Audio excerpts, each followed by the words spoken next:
Vamos a dar inicio con la primera plática de Antonio Martínez. Sí. Y nos va a hablar de teoremas mentirosos. Sí. Bueno, ¿qué tal? Buenos días. Mi nombre es Alejandro Martínez y hoy les voy a hablar de cosas que parecen ciertas, pero que en realidad son falsas. Y bueno, en las matemáticas es muy importante usar tu intuición, ¿no? O sea, no todo es formalismo, no todo es escribir una ecuación y irla despejando, sino para ver qué significa una solución, para ver cómo llegar a una solución, para imaginarte todas las relaciones entre áreas de matemáticas, entre figuras, entre lo que sea. Es muy importante saber usar tu intuición y desarrollarla.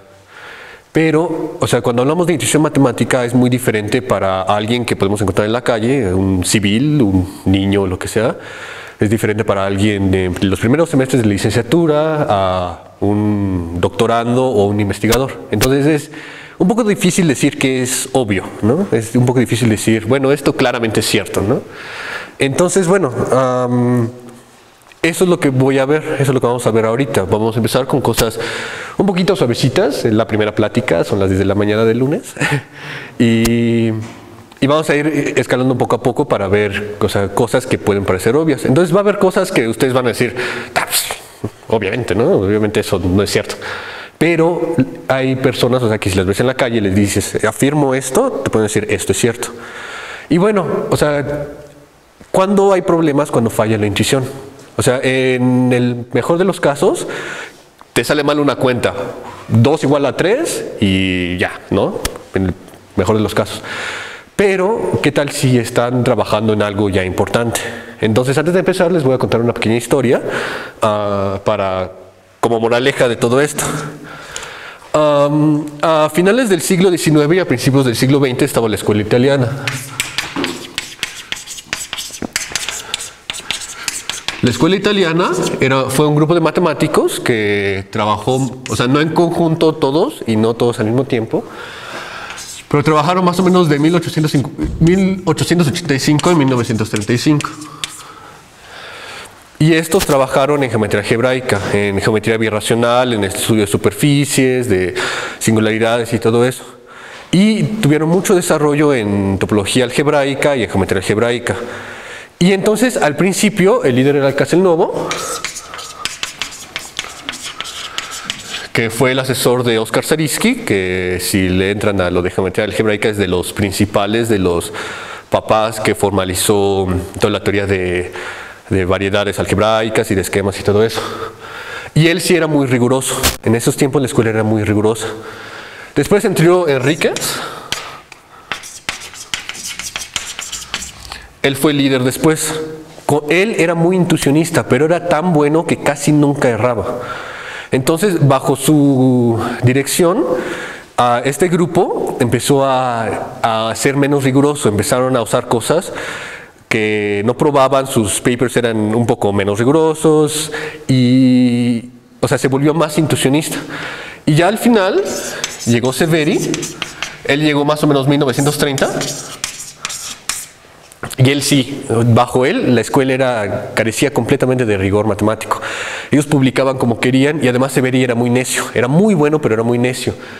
Entonces le discutían algo y él siempre negaba sus errores.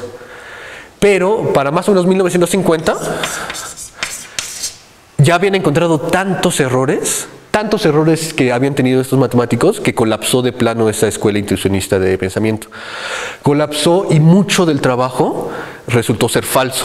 Y todavía hasta más o menos 1980 los alumnos de estos intentaron rescatar lo más posible. O sea, por ejemplo, de Enrique sí pudieron rescatar bien una clasificación de variedades algebraicas, de superficies y cosas así, pero se perdió muchísimo trabajo que hicieron ellos porque no les falló su intuición, pero ellos pensaban que era cierto. Entonces, bueno, es una pequeña historia como moraleja para que, o sea, sí es importante la intuición, pero tampoco confíen tanto en ella. También es necesario un poco de rigor. Y bueno, ahora ya vamos a empezar con cosas que pueden parecer obvias. Y vamos a empezar, o sea, se encuentran a alguien en la calle, alguien no matemático, y les dicen, les afirman esto. ¿No? O sea, 0.99999 es menor que 1. Entonces, eso ya sabemos que es cierto, ¿no? Y lo podemos probar fácilmente. O sea, si decimos que A es menor que B en los reales, entonces vamos a poder encontrar un número y lo podemos poner explícitamente.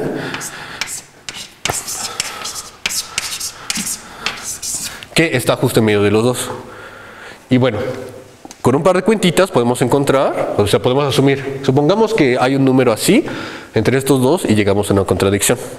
Entonces, bueno, eso es algo muy básico, pero que eso sí es un poco difícil para las personas en la calle porque el concepto de estos puntitos no es tan obvio como quizás pensamos, pero se obvia muchas veces cuando hablamos de recurrencia o de infinitos o cosas así. Otra cosa que también puede ser un poco de más probabilidad, y este es un problema clásico, y voy a ser un poco tramposo, o sea, más bien el teorema dice esta cosa que parece falsa es cierta, pero lo voy a decir de manera un poco mañosa para que parezca falsa. Y es el famoso problema de Monty Hall de probabilidad. Dice que tienes 3 puertas, detrás de 2 hay 2 chivos muy bonitos y detrás de una hay un carro, ¿no? Y lo que quieres es abrir la puerta con el carro. Entonces abres, bueno, el presentador, o sea, escoges una puerta y el presentador abre una puerta y dice, ah, mira, hay una cabra. Entonces tú escogiste una de estas y dice, bueno, ¿quieres quedarte con tu elección o quieres cambiar? Y entonces puedo afirmar, bueno, si cambio hay un 50-50 de que tenga el carro, ¿no? Porque hay que 2 puertas, si estaba aquí y brinco acá, tengo el carro, si estaba aquí y brinco acá, tengo la cabra. Pero eso es falso, ¿por qué? Porque si al principio escogimos el carro, teníamos 1/3 de probabilidad de haberlo escogido. Entonces, si escogimos el carro, esta ya está fija, si cambiamos, a fuerzas caemos en la cabra. Y al revés, si escogimos la cabra, si escogimos una cabra, hay 2/3 partes de probabilidad de que hayamos escogido una cabra y no el carro. Entonces, si brincamos, como esta cabra ya sabemos que está ahí, a fuerzas vamos a caer en el carro. Entonces, si cambiamos, tenemos 2/3 partes de probabilidad de haber caído en el carro. Entonces, eso es algo un poco más contraintuitivo, y lo dejo un poco mañoso porque normalmente se dice como una falsedad que es cierta. Y bueno, vamos a entrar a infinitos otra vez, un poco más abstracto. Entonces, otra afirmación que pensaban que era cierta, o sea que ahorita ya también quizás con un poco de más formación, pero es otra vez una clásica que hasta el siglo XIX pensaban que era bastante cierta, es que todos los infinitos son del mismo tamaño. Infinitos son iguales. Y luego llegó nuestro querido Cantor y se volvió loco probando de que esto era falso. Entonces, por ejemplo, tenemos que la cardinalidad de los naturales es menor que la de los reales. ¿Ok? Y bueno, ahorita ya le platicamos a esta persona, ya lo convencimos de que no todos los infinitos son iguales. Y entonces le decimos, ah, bueno, ya que sabes que no todos los infinitos son iguales, ya que estás bien convencido, te voy a afirmar lo siguiente.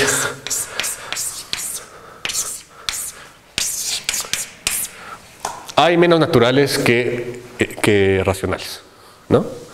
Y te va a decir, pues sí, ¿no? O sea, ya sé que hay menos infinitos, y sé que hay infinitos diferentes. Entonces, bueno, esto tiene bastante sentido. Pero otra vez llegamos a que no. Y podemos hacer por pasos. O sea, los naturales los podemos biyectar con los enteros y luego podemos llegar a la diagonal de Cantor. O bueno, simplemente podemos biyectarlos con la diagonal de Cantor, que es ponemos a todos los racionales escalonados, etcétera, y ya lo podemos biyectar así, que es una demostración clásica también. Y bueno, ok, ya les hablamos de infinitos, ya convencimos a esta persona de que hay infinitos de diferentes tamaños, y que esto es falso, o sea que los naturales son del mismo tamaño que los racionales. Entonces, bueno, otra cosa que quizás les parezca bastante claro, pero que también era muy, bueno, que puede ser bastante claro que es falso, pero para los griegos era bastante claro que no, es que tienes una suma de cosas, vamos a llamarla K, tal que K es estrictamente positivo, ¿no? O sea, que todos los K son estrictamente positivos. Entonces esta cosa diverge. Y tiene sentido, ¿no? O sea, tengo algo y le voy sumando cosas que son estrictamente positivas, entonces como que esa cosa se va a hacer más y más y más grande, ¿no? Pero contraejemplos podemos encontrar muchísimos. Por ejemplo, uno muy fácil es una suma geométrica. No sé. Esta cosa se nos va a 2 y también es muy fácil de probar. Entonces ya convencimos a esta persona, a la persona que nos encontramos en la calle, de ok, o sea, todo lo de los infinitos y no todas las sumas infinitas convergen. Y ahora yo puedo afirmar, ¿qué pasa si agarramos una suma infinita y además puedo agarrar dos términos, vamos a decir kn y kn más 1, y su diferencia, bueno, más bien, dado un epsilon mayor que 0, la diferencia entre, vamos a poder encontrar dos términos tales que su distancia es menor que epsilon, ¿no? O sea, que siempre vamos a poder encontrar dos términos cuya distancia es arbitrariamente pequeña. Entonces les puedo decir, ¿esta cosa convergerá?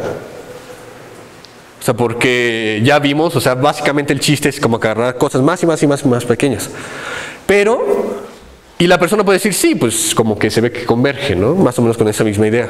Pero no. Un ejemplo, igual famoso, es la serie armónica. Esta cosa se nos corre hasta el infinito. Y bueno, o sea, quizás pueden decir, bueno, es que hay muchos términos, o sea, están corriditos y todo eso. ¿Qué tal si agarro algo como este? O sea, me queda un medio, bueno, 1 entre 4, perdón, 1 entre 2, luego 1 entre 4 y luego 1 entre 8. Entonces los recíprocos como que van creciendo bastante rápido, ¿no? Entonces puedo agarrar una sucesión tal que pueda decir, ok, una sucesión de esta manera, o sea, con, digamos así, K enteros, y además que K cumplen cierta propiedad, con propiedad P, tal que, además, entre cada uno de estos, cada uno de los K, puedo encontrar, más bien, puedo agarrar un tamaño, más bien, puedo agarrar un número arbitrario, n. Y voy a poder encontrar dos términos de K que están separados por este n, así grandotote. Y entonces puedo refinar este ejemplo un poquito más. Y puedo decir que esta sucesión converge. O sea, digo, ok, los espacios entre primos son más grandes. Puedo encontrar espacios muy grandes entre los primos, como que no hay tantos primos para números enteros, pero igual esa es una mentira. Y esta cosa diverge también. Y esta prueba la dio Euler, y hay una prueba muy bonita en el libro Proofs from the Book de Ziegler, que está padre ese libro. O sea, son pruebas de... O sea, está inspirado en Nerdos y en su creencia de que Dios tenía un libro con las pruebas más bonitas. Y bueno, eso ya es un poquito más abstracto de lo que estábamos diciendo antes. Y bueno, tenemos una serie armónica y podemos pensar ahora en cosas como la integral de 1 a, no sé, x, de 1 entre ¿qué? S de S, ¿no? O sea, nada más lo integra. ¿Y para qué nos sirve esto? Bueno, vamos a pasar un poco a algo más geométrico. Mi siguiente afirmación, mi siguiente mentira va a ser, si tienes un objeto de volumen finito, entonces su superficie va a ser finita. O sea, volumen finito implica superficie finita.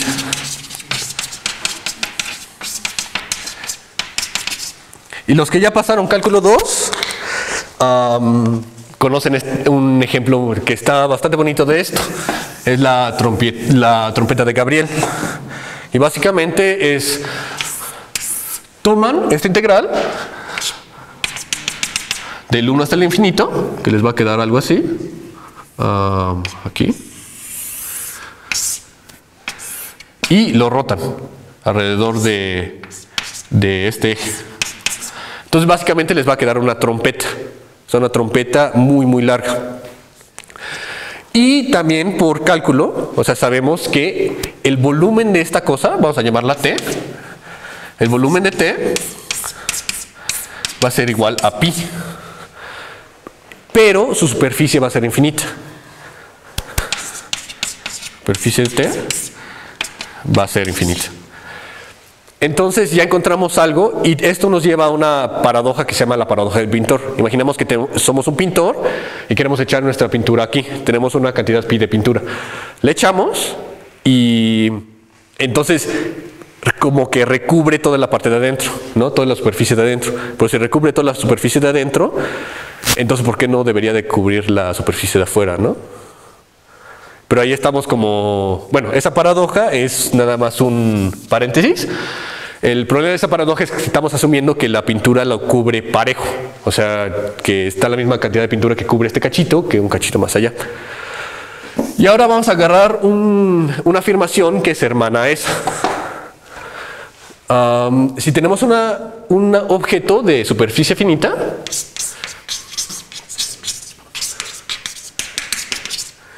entonces su perímetro va a ser finito.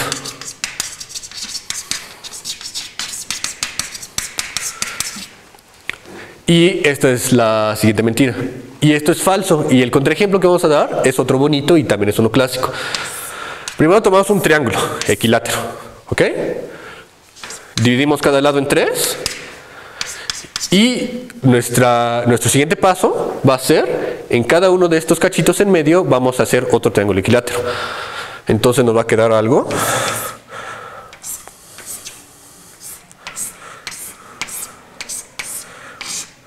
Así. Y en la siguiente iteración, igual.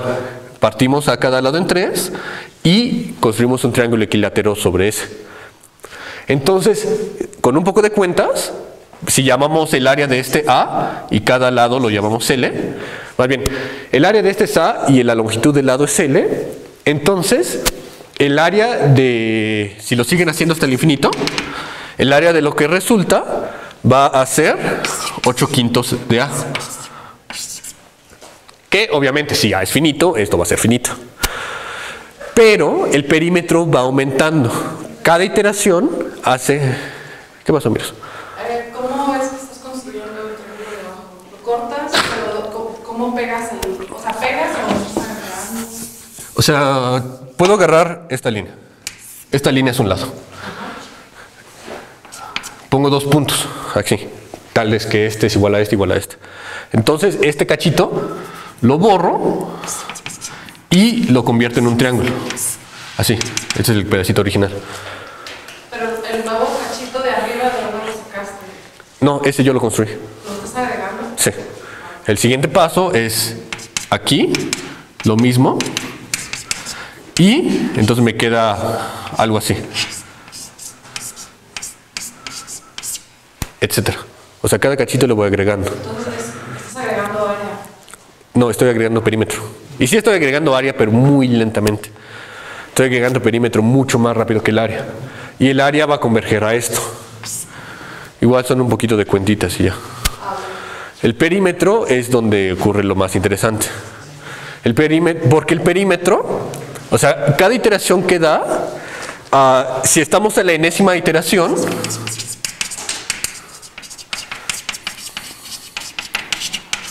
el perímetro va a ser 3L por 4/3 a la n. ¿Ok? Pero como 4/3 es mayor que 1, entonces cuando subo mucho n, esta cosa va a correr infinito. Entonces el copo de nieve va a ser una superficie con área finita, pero con superficie infinita. No, perdón, con área infinita, pero con perímetro infinito. Sí, dije exactamente lo mismo. Ok, ese se llama el copo de nieve de Koch. Ahora, un poquito menos analítico, pero también geométrico. Supongamos que tenemos aquí una figura. A ver. Tenemos aquí una línea. Y tenemos una figura acá, quién sabe cómo sea. Pero lo que sabemos es que esa figura, o sea, si la proyectamos, y la rotamos, va a tener ancho constante. Entonces afirmo que ese es un círculo. ¿Ok? Tiene sentido, ¿no? O sea, si es un cuadrado, o sea, este ancho va a ser más que este ancho. O sea, si lo roto. Esa es la siguiente mentira. No necesariamente tiene que ser un círculo. Entonces, se puede construir un triángulo de Rouleau, se llama. ¿Ok? Entonces, ¿cómo va a ser este triángulo? Vamos a agarrar un triángulo equilátero. ¿Ok? Ahora, vamos a agarrar, digamos L. Vamos a agarrar 3 circunferencias de radio L con centro en los vértices del triángulo. Y vamos a tener esta figura. Entonces, esta figura, por la construcción que hicimos, va a cumplir esto. Pero no es un círculo. Eso sí, si la rotas, si pones un eje acá, ¿cómo se llama? No va a girar completamente, o sea, no va a girar como un círculo, o sea, no lo puedes usar como llanta. La rotación es un poquito en círculo, o sea, pero el ancho va a ser constante. Esa es una figura bastante bonita. Y también se puede hacer análogos con otras figuras y se puede subir de dimensión, hacer la misma construcción, pero no va a ser exactamente igual para esferas. O sea, no vas a poder como agarrar un tetraedro, ponerle casi cachos de esfera y que sea exactamente lo mismo. Le vas a tener que quitar las puntitas, pero vas a poder hacer exactamente lo mismo. Y bueno, vamos a cambiar un poquito de tema y algo lógico. Igual esto es algo que antes del siglo XIX, es que muchas de estas afirmaciones son pre-siglo XIX, porque más o menos por esa época fue cuando se formalizó mucho de las matemáticas, se introdujo un lenguaje. El lenguaje matemático que usamos ahorita fue cuando se introdujo y se empezaron a formalizar, y empezaron a llegar los lógicos y todo eso. Entonces, yo puedo afirmar, ok, sea P una propiedad que puede o no tener un objeto. Entonces, todos los objetos que cumplen P son un conjunto, ¿no? O sea, vamos a llamar esto, son un conjunto. Y esta quizá la reconocen como la paradoja de Russell. O sea, la paradoja de Russell nos dice eso. O sea, supongamos que tenemos a todos los objetos que no pertenecen en una clase de cosas. ¿Okay? Entonces, esa cosa, ¿dónde queda? O sea, si tenemos, no sé, vamos a llamar esto el conjunto de cosas que no tienen clase. Entonces, ¿esta cosa tiene clase o no? Y entonces llegamos a la... Bueno, ese fue algo que como que volteó el mundo de los lógicos de cabeza, porque antes pensaban que formalizando todo lo de la lógica iban a poder explicar todo. Pero evidentemente no. A ver. La siguiente. Déjame ver nada más cómo voy. Bueno. A ver. Bueno, ahora vamos a añadir un poco más de teoría. Poquito, no tanto. Hay afirmaciones que hacemos que son verdaderas en cierta clase de espacios. Normalmente cuando pensamos, o sea, cuando nuestra intuición nos guía, pensamos en un Rn o un Cn o algo que sea homomorfo de alguna manera a un Rn. Y tiene sentido y es bastante usual porque aquí vivimos, ¿no? Entonces, no sé, o sea, pensamos, si les digo una trayectoria, pensamos de aquí a la silla, por ejemplo, continua, sin hoyos, un montón de puntos, etcétera, ¿no? Pero a veces si nos salimos de esos espacios, ya hay un poquito de contradicciones. Entonces podemos hacer una afirmación, pero va a ser cierta siempre y cuando nos limitamos a este espacio. Entonces, por ejemplo, algo un poco topológico. O sea, el concepto de conexidad es bastante claro, ¿no? O sea, que puedo, o sea, un espacio que no está roto. Algo que es localmente conexo es que todo punto, si tengo un punto, este punto va a tener una vecindad que es conexa. O sea, un abiertito va a estar contenido en un abiertito que es conexo. Entonces, como que tiene sentido que si tenemos un espacio que es localmente conexo, o sea, podemos encontrar un puntito aquí, y vamos a poder agarrar un abiertito aquí y otro aquí, y etcétera. Y entonces si nuestro espacio es este, como que vamos a poder agarrar puntitos así y vamos a poder cubrir ese espacio de cosas localmente conexas, y entonces nuestro espacio va a ser conexo, ¿no? Pero esto es falso. A veces nuestro espacio tiene los abiertos muy grandes o muy chiquitos como para que esto pase. Un ejemplo muy fácil es, agarramos nuestro espacio topológico compuesto de dos puntos y le damos la topología discreta. Entonces nuestros abiertos van a ser P, Q, el vacío y por supuesto que el total, ¿no? Entonces P va a estar contenido en este conjuntito, que obviamente es localmente conexo. Q, de todos modos acá. Pero este espacio es discreto, entonces es como lo menos conexo posible, ¿no? Entonces ya encontramos un espacio que es localmente conexo, pero no conexo. Ahora, conexo por trayectorias significa que, o sea, no solo tenemos aquí ponle que este es conexo, sino que si agarramos dos puntos acá, va a haber una función de 0 a 1, tal que la podemos mapear a una trayectoria, ¿no? Entonces, o sea, como que tiene sentido, ¿no? Igual, supongamos que este es conexo, y puedo correr a través de mis puntos hasta llegar a 1. O sea, como que por los espacios conexos. Entonces, puedo afirmar, algo conexo es conexo por trayectorias. Es igual, es falso. Por ejemplo, puedo tomar la función, más bien aquí, dada por, más bien la gráfica de la función de, es seno de 1 entre x con x unión el 0, 0.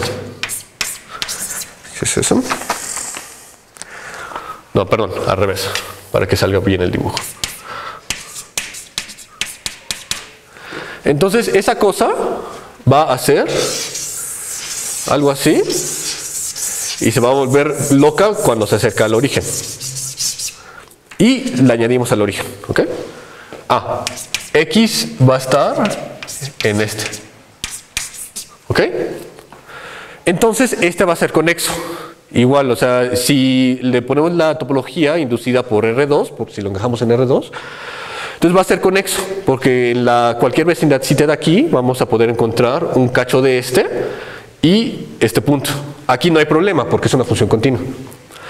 Pero no va a haber una función de 0 a 1 tal que puedo llegar desde este punto y correr hasta acá.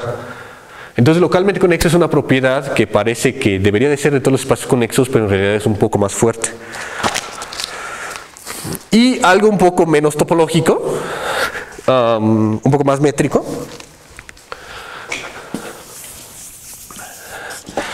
O sea, la distancia en un RN lo podemos tomar como el ínfimo de todas el ínfimo de todas las longitudes de todas las trayectorias que pasan entre dos puntos, ¿no? O sea, tenemos estos dos puntos. ¿Cuál va a ser la distancia? Agarramos todas las curvas y la más cortita. Entonces puedo afirmar, la distancia entre dos puntos es la trayectoria más corta entre ellos. Eso tiene mucho sentido, ¿no? Pero eso no siempre es cierto. ¿Qué tal si agarro R2 y le hago un hoyo? Le quito el origen. Y agarro dos puntos sobre el eje X. Digamos, menos 1, 0 y 1, 0. ¿Ok? Entonces, la distancia entre estos va a ser el ínfimo de todas esas cosas. Que, o sea, si te agarramos todas las curvas, el ínfimo de todos estos, su longitud va a ser 2. O sea, va a ser la curva la distancia que debería de pasar por acá. Pero no puedes, porque si pasas por ahí te caes en el hoyo, ¿no? Entonces, el ínfimo, la distancia de dos cosas, no es la trayectoria más corta. Aquí, ¿por qué? Porque esta trayectoria no existe. O sea, no podemos darla. Entonces, no vamos a poder decir, ok, la distancia es la más cortita de esas. O sea, vamos a poder agarrar trayectorias arbitrariamente pequeñas que se acercan arbitrariamente cerca a esta línea, pero no vamos a poder agarrar esta línea como tal. A ver. Y bueno. Ok. Ya estamos en un poco de espacios métricos y un poco de RNs. Entonces, o sea, cuando hablamos de RNs los podemos ver de diferentes maneras. Por ejemplo, una manera de ver RNs como algo geométrico, pues también lo podemos ver como espacio vectorial. O sea, los vectores son los... Agarramos un punto, el origen, y trazamos la flechita o la línea entre ese punto y el origen. Entonces lo podemos pensar como vectores sobre el campo de los reales, ¿no?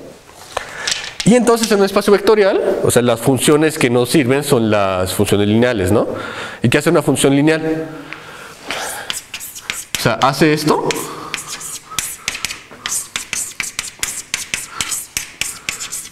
Y además saca escalares.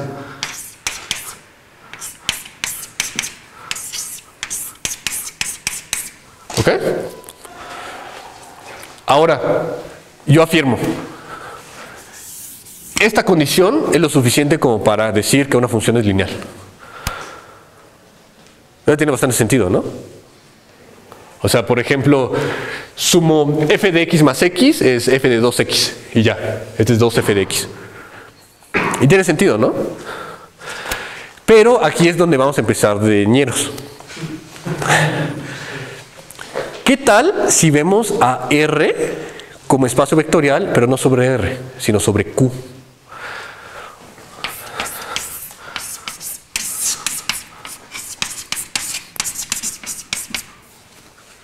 ¿Qué pasa aquí? Eso se puede. Eso también es cuentas. Pero podemos ver a R como un coespacio vectorial. Es decir, nuestros vectores van a ser los vectores normales, o sea, van a ser elementos de R, y nuestros escalares van a ser elementos de Q, van a ser racionales. Entonces, por lema de Zorn, esta cosa tiene una base. Entonces vamos a agarrar una base de esas. Vamos a decir beta una base. Y corriendo sobre ciertos índices, y estas bases se van a llamar bases de Hamel.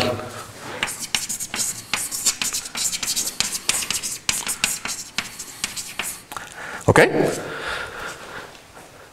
Entonces, lo que estoy diciendo es que si agarramos un X en R, este X va a ser suma de cosas de este estilo. Lambda i en Q, lambda i igual a 0 para casi todo i, y xi parte de la base. ¿Ok? Entonces, eso es lo que estoy diciendo con esto. O sea que x lo voy a poder agarrar de algo de esta manera. Lo importante es que este va a ser elemento de Q, no necesariamente va a ser elemento de... O sea, obviamente va a ser elemento de R, pero en particular nos vamos a restringir a Q. Y eso nos va a funcionar. Ahora, ¿qué vamos a hacer?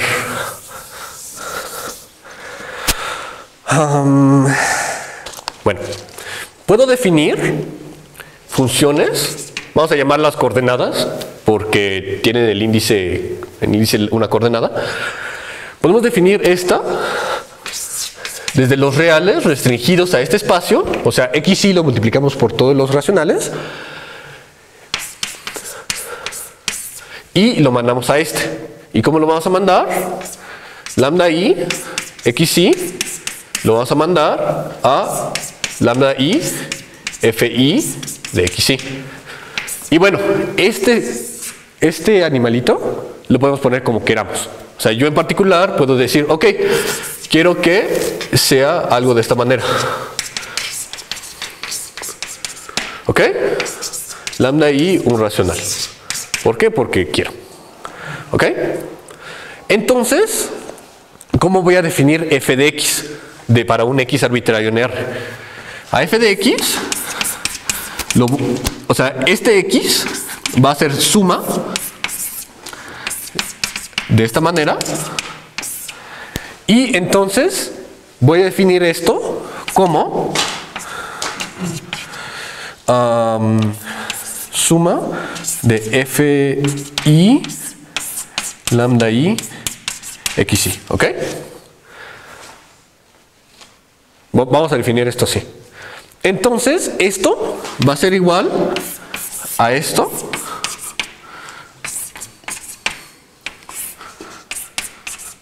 ¿Ok?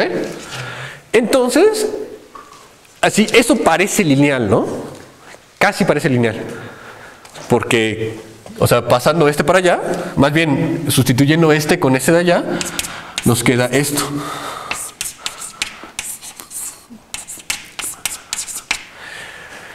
Casi parece lineal. Pero si se fijan, es lineal si y solo si todos estos eta i's son iguales. Pero como yo estoy definiendo mis FIs, yo puedo decir, ah, sí, porque quiero, existen J e I, tales que eta I no es igual a eta J.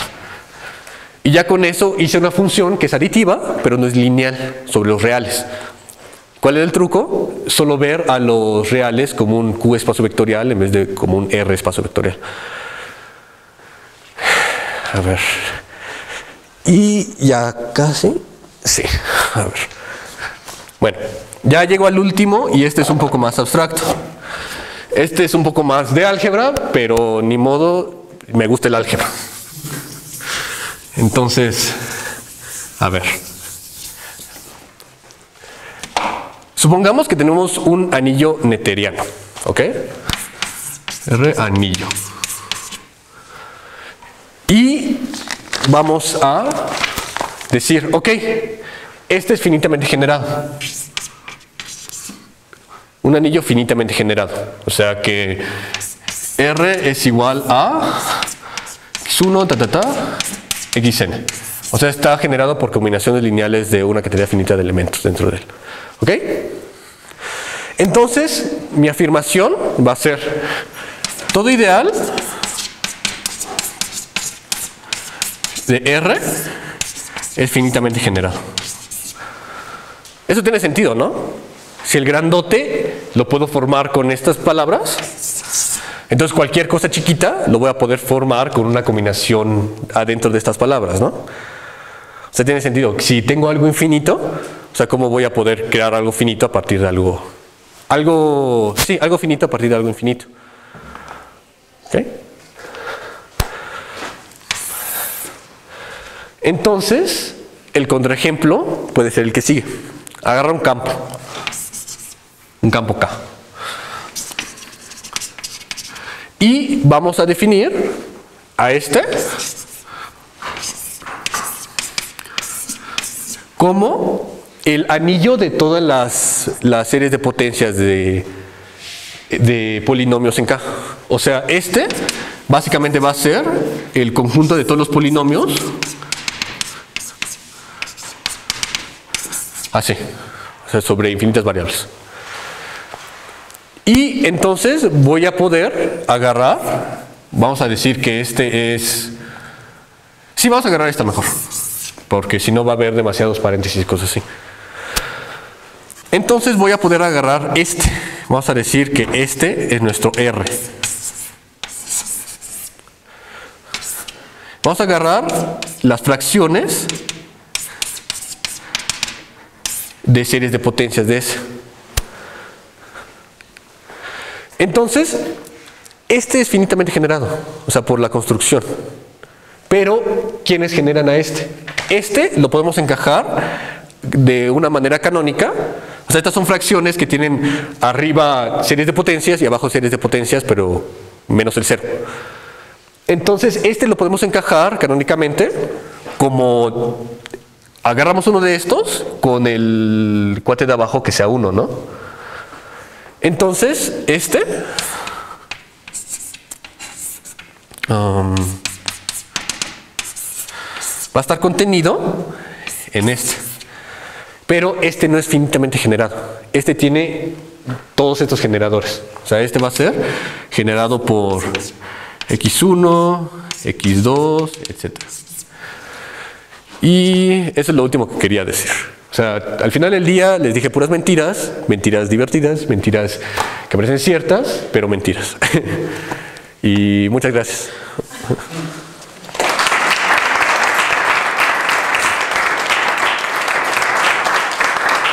Bueno, ¿alguna pregunta?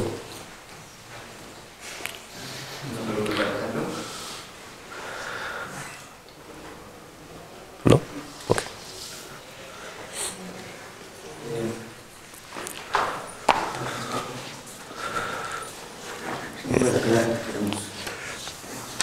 Una taza. Gracias. Y tenemos datos para tocar. Pero para eso vamos a pedir que le hagas a la audiencia una pregunta acerca de la ponencia. A ver.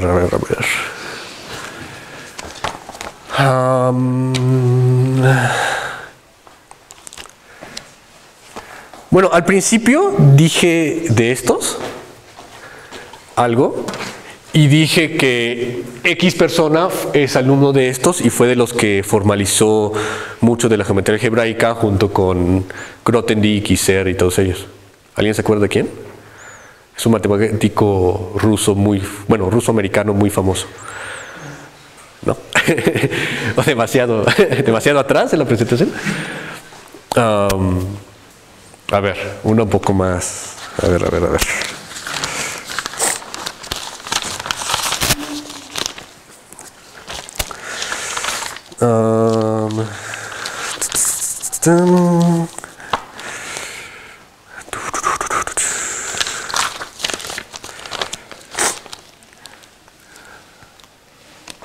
Ah, sí.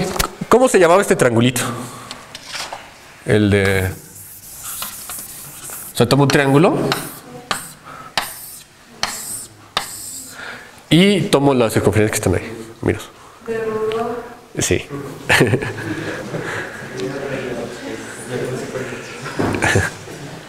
Bueno.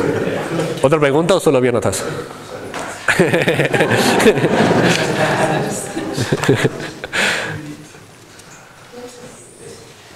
Pues agradecemos por haber seleccionado pues esperamos para las siguientes sesiones de la clase. Gracias.